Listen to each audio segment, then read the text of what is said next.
jump along because I have a rock star in the house. Jordan,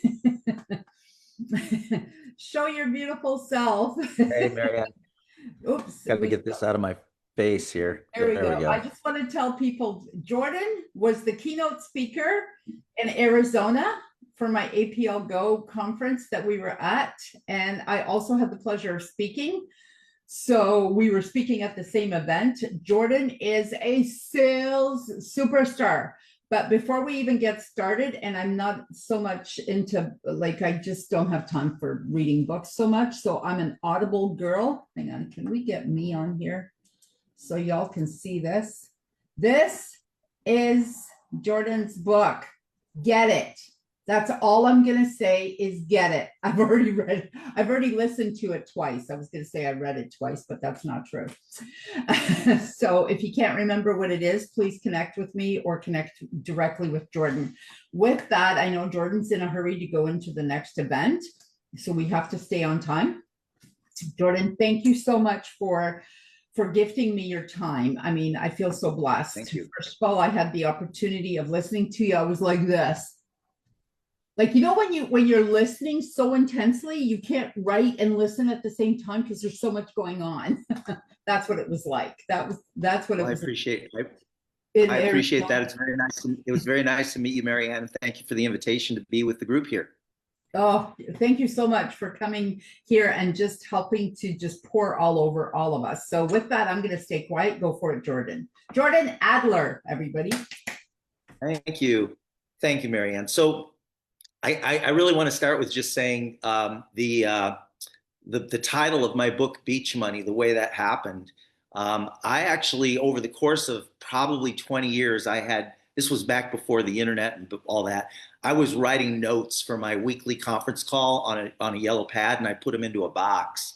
And over the course of 20 years, I had like pages and pages and pages, and I'm like, I need to turn this into a book. And then I had my early days of network marketing. I was running little classified ads. I didn't have very much money. It would save me like 3 months. It'd take me 3 months to save up $250 to run a 3-line ad.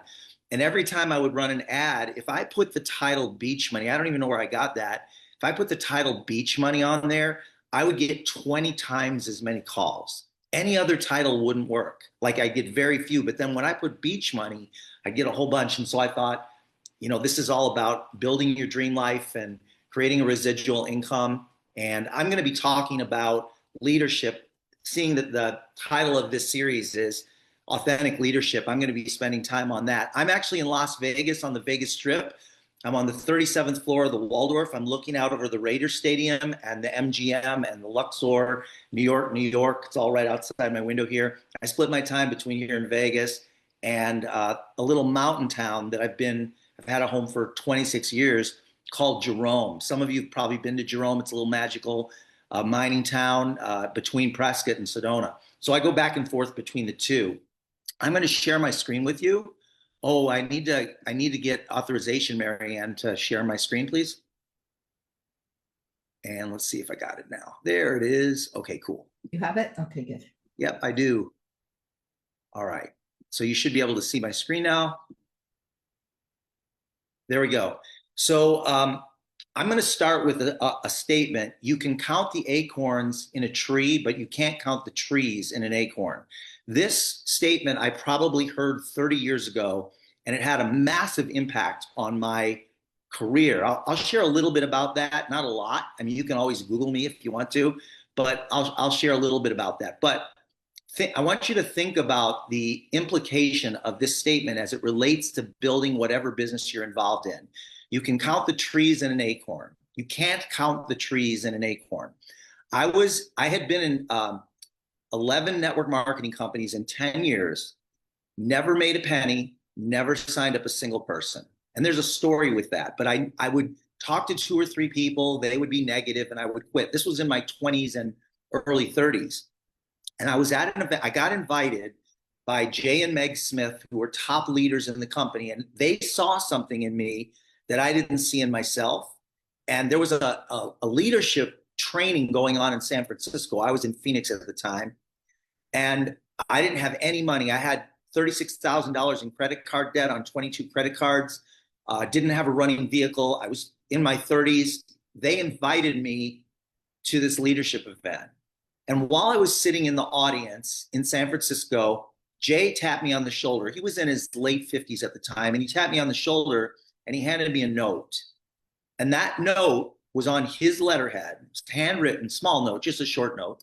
He said, "Nothing would make me happier than to see you get your executive promotion," which was the top position in the company. I'd never signed up a single person. "Nothing would make me happier than to see you make executive, and soon, sign Jay." And here's what it did for me. I realized in that moment that he saw something in me that I didn't see in myself, and I didn't want to disappoint him. And when I got back from that conference, I went to work. Now, that was my 12th company. And in that company, I went on to make $8 million. And then since then, that was over 20 years ago. And we'll talk a little bit more. But as a leader, you need to be able to see the sometimes invisible greatness in other people. So hopefully, if you're not already doing this, as you read this statement, you think, maybe I can put on my radar the intention to see greatness in people that don't see greatness in themselves. You cannot measure from the outside looking in. You can't measure the size of someone's heart. And there are people, I've got many stories of people that on the surface, if you'd met them before they'd had success, you would have thought to yourself, this person will never make it. And because somebody believed in them and gave them the opportunity, their business took off. And today, in some cases, they're financially independent. This was me when I was 17 years old. These are my first 11 network marketing companies. After 10 years, 11 companies, I never signed up a single person. I was actually in Amway twice. But I didn't grow up in an entrepreneurial family. My dad worked a job all of his life. He made less than $30,000 a year at his job. And ironically, after 17 years in corporate America, I was making $28,000 a year. And that was the most I'd ever made, just a hair under what my dad made in his career. And I thought to myself, if I don't make some different decisions and get out of here, I'm going to be here for the rest of my life. And I had dreams. Like, I was a black sheep in the family. I was not a person that I wasn't one that was going to fit into the mold. Every job I ever had, it would give me anxiety. It was horrible. And there were moments that were good, but for the most part, I felt really stuck. And so that's why I kept pursuing network marketing. So all during this 10 years, I had jobs. I started off at 21 years old renting roller skates at a little place on University on the ASU campus. Then I worked at the gyms, teaching classes and fitness classes, and then also selling memberships. Didn't do very well doing that. Then I became a draftsman, and I would make $10,000 a year drafting landscapes and things like that. And so I did that for a number of years. And then there was this airline starting in Arizona, and I met the son of the founder. They had one plane, and I joined that company in my 20s. And over the next 15 years or so, that airline became a major airline. It was America West Airlines. We had over 100 aircraft. But again, the peak of my career, I made $28,000 a year. And then the airline filed bankruptcy, going through the same thing, working in corporate America. They cut my pay in half from $28,000 a year to $14,000 a year. And I was in management, $14,000 a year. I couldn't pay my bills. And I had dreams that were much bigger than going to a cubicle every day. So I want to share a story. I've got this home now in this mining town up in Arizona called Jerome, which I mentioned. That's a little deck that I have off the third story, just a tiny little deck. I like that space because it looks out over Sedona. And one day I was getting ready to go on a trip, and I was going to be gone for a month. And that screen door was open, and that little hummingbird flew in and landed right on the windowsill about 10 feet away in the opposite direction. And for the next 2 hours, that hummingbird was trying to get out of that window, and I needed to leave. And I knew if I left, that hummingbird would end up dead on that windowsill. And I didn't want that. I love hummingbirds. So I I was trying to get the hummingbird to look towards the door. If I could just get him to look towards the door and fly in that direction, he could fly to freedom. But instead, he chose the window, which is not going to have a great outcome for him. Took me 2 hours. I tried to catch him with a pitcher, couldn't get him in the pitcher. They're very fast. You can't catch a hummingbird. Finally, he got tired. I got him on the rim of the pitcher. I walked outside onto that little deck and he flew off. But here's the moral of the story. I realized that one direction leads to struggle and death, and the other direction is effortless and it leads to freedom. The reason most people don't make it in business is because they're always in a state of struggle. And it usually doesn't have to do with learning how to do the business. Most people can learn how to do their business in a very short period of time. A day, a week, a month at the most. You can learn how to do your business. But it's about what you're putting your attention on. That little hummingbird knows how to fly. He didn't need a better hummingbird flying coach. He just needed somebody to point him in the right direction, but I couldn't get him to look in that direction. If I could have gotten him to look, he could have effortlessly flown to freedom. I had to give him a little help. So think about that as it relates to your business. Are you in a state of struggle? If you're struggling in your business, it's very possible. In fact, not just possible. It has probably very little to do with skills, because I've seen people with almost no skills succeed in business. It has to do with what you're putting your attention on, what you're focusing on. So when I was 34 years old, that was my room in this house. I had 2 roommates that lived in the house. We paid $200 a month each. I lived in the garage. It was an unfinished garage. It did have a little closet. I had 1 suit. I had a bed that was on the floor. And in the street, right about where I'm taking this picture, is my Jeep. And that Jeep had been broken down for 2 years. I couldn't afford to fix it. And if you want to look it up on Google Maps, it's 505 West 16th Street in Tempe, Arizona. I was 34 years old, as I mentioned, $36,000 in credit card debt on 22 credit cards. I still have the credit cards. They're all cut up, and I strung them all together for a stage prop. And my job, as I mentioned, was paying me $14,000 a year at that point. And this is when I joined my 12th network marketing company. And that's the company that Jay handed me that note. I worked my business in this coffee plantation. I could walk there from this house. My office at America West Airlines was right next door. So on my lunches, I would go down to this coffee plantation and work my business. And my goal was to meet people. Now, I was green. I was really green, but I had learned enough through audios that I'd listened to, events that I'd gone to, racking up my credit cards, going to these events and buying product and trying all these different companies. But I finally figured out some simple things. I figured out like how to set an appointment, how to get somebody to sit down with me, how to share my opportunity with people, how to follow up. I mean, there was no technology back then. This coffee plantation didn't look like this back then. It was an older version of this place. And I just followed the fundamentals and just did them over and over again. But the most important thing was for the first time in my life, and this was a decision, I decided I wasn't going to quit when things got tough. And when I mean tough, I mean like the kind of tough that knocks all of us out of the business. We all get knocked down hard, and most people at some point stop. And I just decided on my 12th company, because I wanted freedom. I wanted a residual income that would pay my bills every month. I just decided at one point that I'm no longer going to quit on a bad day. And if you have that philosophy, I'm never quitting on a bad day, and I just stay in motion, keep moving, keep doing the business, what happens is you have a good day, and then you don't want to quit. And the people that do that over and over and over and over again, over a 10-year period, end up with massive success. It doesn't take 10 years to get there, but I mean, I'm talking about the kind of success that most people just only dream about. So I want to share, this is, you can't count the trees in an acorn. It's usually not the linear plans that we put together that will take us to our dreams. Well, let me explain what I mean by that. Most of us in our conscious world, and even in the trainings that we attend, we talk about step-by-step plans. Do this, do this, do this, do this, do this, and you'll have success. And even for our dreams, we have goals that we set and we map it all out. And in reality, that's not how it happens in real life. If you think about it, everything in your life that has ever amounted to anything significant has happened as a result of meeting the right person at the right time. Think about it. You met the right person at the right time. So it's more about your network and your relationships than it is about your step-by-step plans.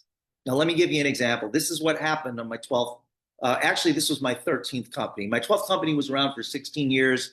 They were a multi-billion-dollar company. I haven't talked about them yet at all on this. And there was a massive change in technology where the entire industry, every industry, went from analog to digital. Well, we were a company that was a multi-billion-dollar company that was an analog-based company, and then digital was invented, and we were out of business in 3 months. So my $80,000 a month check went to zero overnight.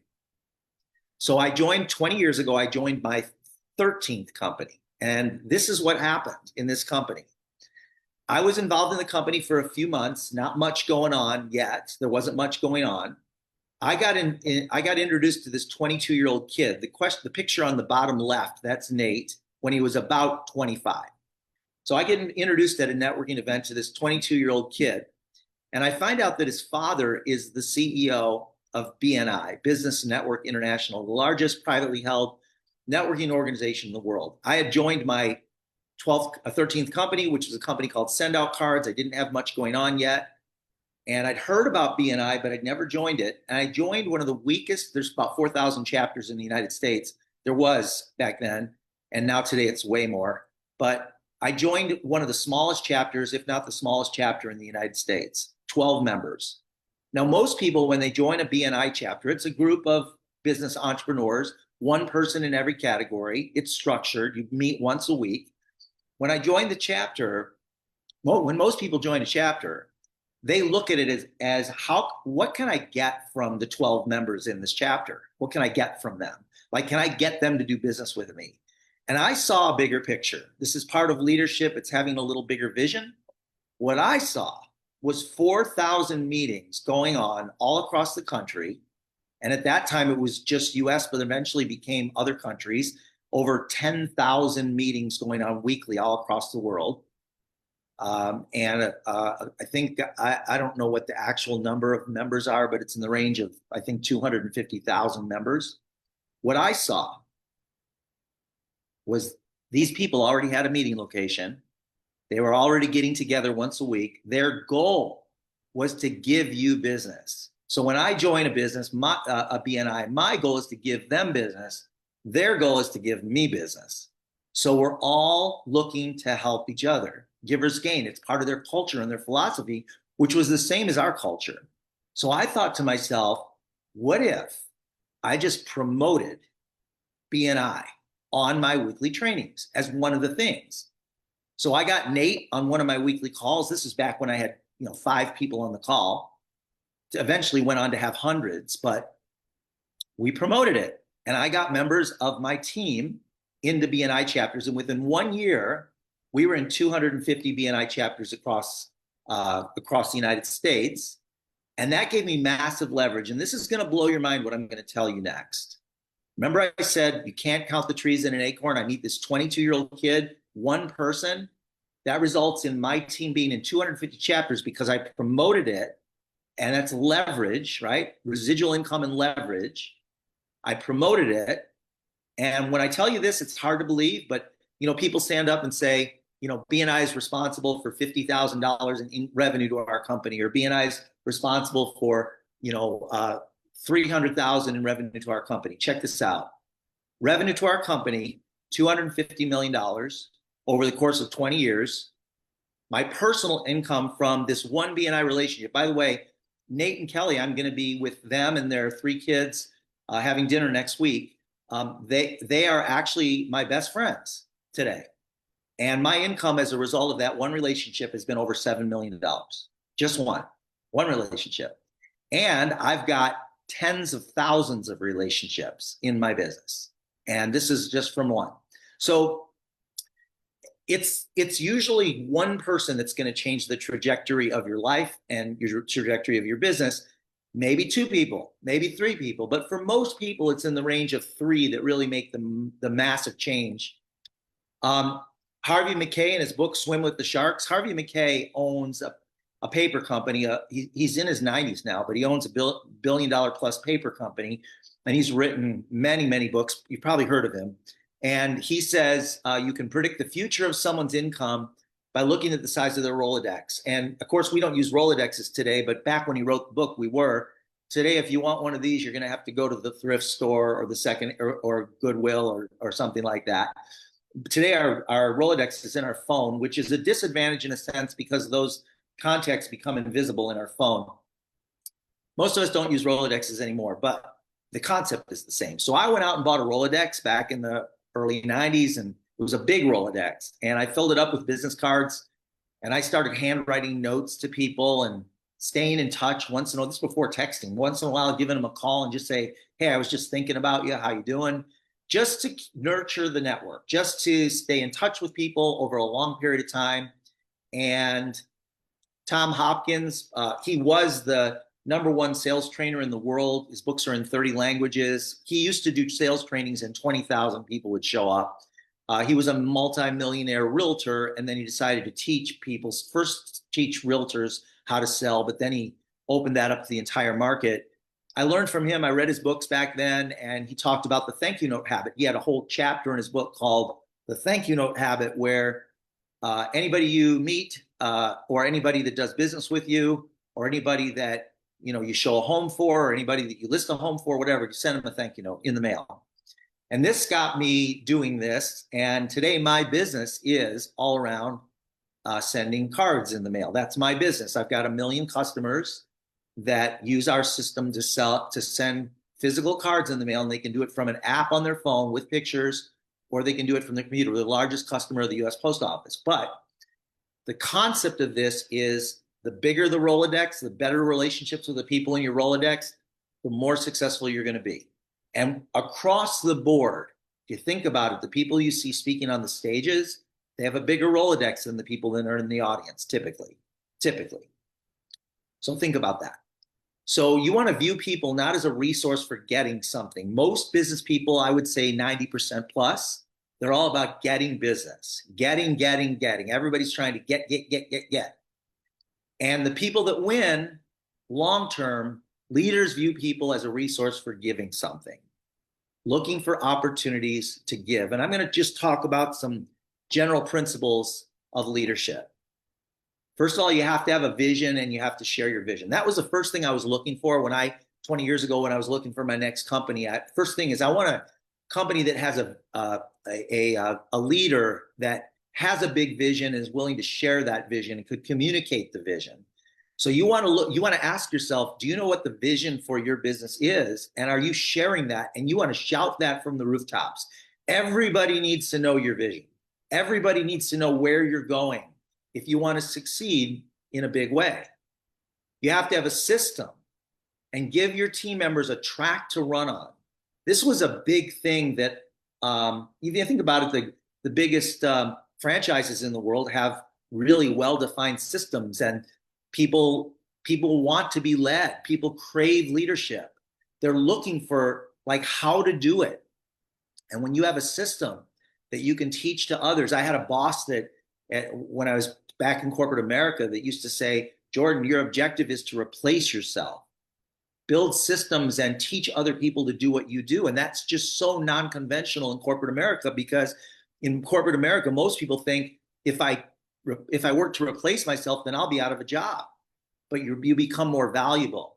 So you have to have a system and give your team members a track to run on. Subway has a system. McDonald's has a system. Wendy's has a system. Chipotle has a system.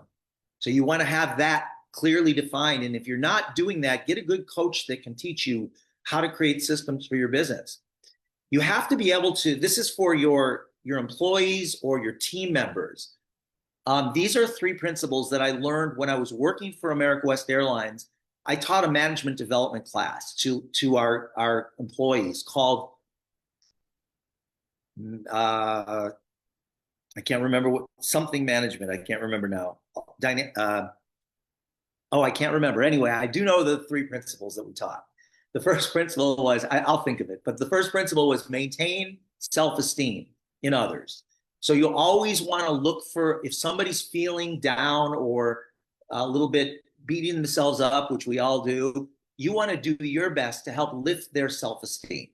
The second thing you want to do is listen and respond with empathy. So when people are, you know, expressing their concerns, be empathetic. It's okay to be, it's okay to be direct with people, and it's okay to disagree with people, and it's okay to correct people, but you always want to do it in a way that you're maintaining self-esteem and listening and responding with empathy. And the third thing is ask for help in solving the problem. So when you're asking people, no matter how big your business is, no matter how successful you become, I spent a lot of time, I was part of the Richard Branson Virgin Galactic Civilian Space Program. And so I've been to Necker Island. I hung out with Richard every day for 10 days on his boat, playing chess with him, breakfast, lunch, and dinner with him for 10 days. And one of the things I noticed about Richard as I was with him is I mean, this guy has billions and billions of dollars, but at the same time, people that weren't nearly as successful as him, he would ask them for help in solving the problem. He said, this is what I'm working on. What do you guys think? Do you have any ideas? He does that a lot with everybody. He asks everybody questions, and that's how he comes up with solutions. And it makes people feel special, makes people feel important. And last one, and I'll be wrapping it up here, Marianne. Unless you want me to talk a little bit more, I'm going to wrap it up here. You have to be solid. And I see this every single day. People that are checked in and checked out. And if you try and build your business that way, it will never gain traction. In other words, get a phone number and keep that phone number for the rest of your life. Get an address that you can keep for the rest of your life and not be changing addresses every 6 months or 2 years. That's not solid. People need solid. People need to feel like they're hanging their hat on an organization, a business, a person that has long-term integrity. Play the long game. Most people play the short game, especially in our society today. Everybody wants it now, but you want to be willing to play the long game. Be positive. You know, it's okay to criticize, but do it in a positive way. And then finally, most people aren't ready to step into leadership. And in order to build a successful team, most people want to be followers. They need to know what the track is to run on. They need to know that the people leading them are confident and know where they're going and why they're doing what they're doing. So I'll share one more thing. Marianne's not her to see. Oh, there she's come. Well, I see her walking back and forth. I'll keep going until she comes back, and then we'll wrap it up. Marianne, do you want me to wrap it up, or do you want me to keep going? Go ahead and unmute yourself. Whatever you like. Go for it. All right, I'll share one more thing with you. So I decided to get my helicopter pilot's license at the age of 57 years old. In fact, when I walked into this helicopter school, the 22-year-old helicopter instructor laughed, snickered in his breath, because 57-year-olds don't get their helicopter pilot's license. It's only guys in their 20s. Women and guys in their 20s get their helicopter pilot's license. So I did this because I wanted a challenge. I wanted something that would stretch me, that would give me a personal development track to run on in a different environment. I knew I was going to learn a lot. I had no idea what I was in for. It was by far the hardest thing I ever learned to do. And there were things that I had to do to learn to become a successful helicopter pilot.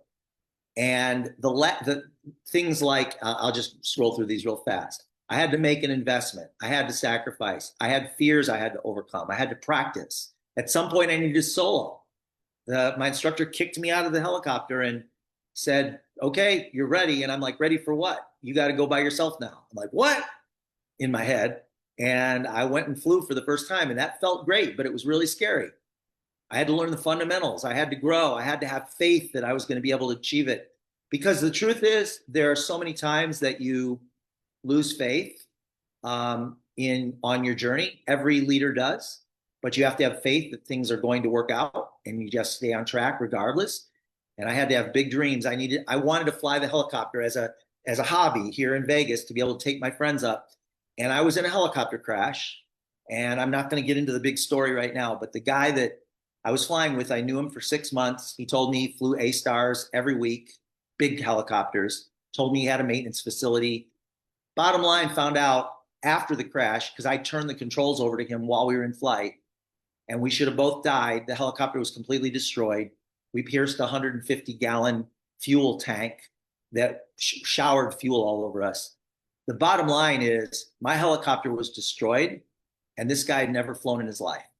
And the FAA did a 1-year investigation. Everybody, he lied to everyone, the pilots, the mechanics, all of his friends, his mother, his live-in girlfriend. But I had to recover.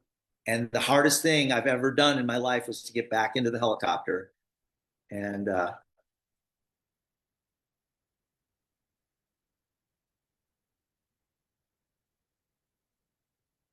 so with that, I am out of time, Marianne. Thank you for the invitation. I really appreciate it. I hope you got some good, solid training from today that you can apply in your business. Thank you.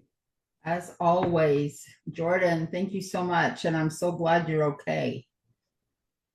Thank you. And that you I was very survived that fortunate. crazy helicopter ride. Had some stitches in my left foot, but other than we both walked away unscathed, which is Wow. really miraculous. But he got in big trouble. Well, I don't feel sorry for him. Sorry.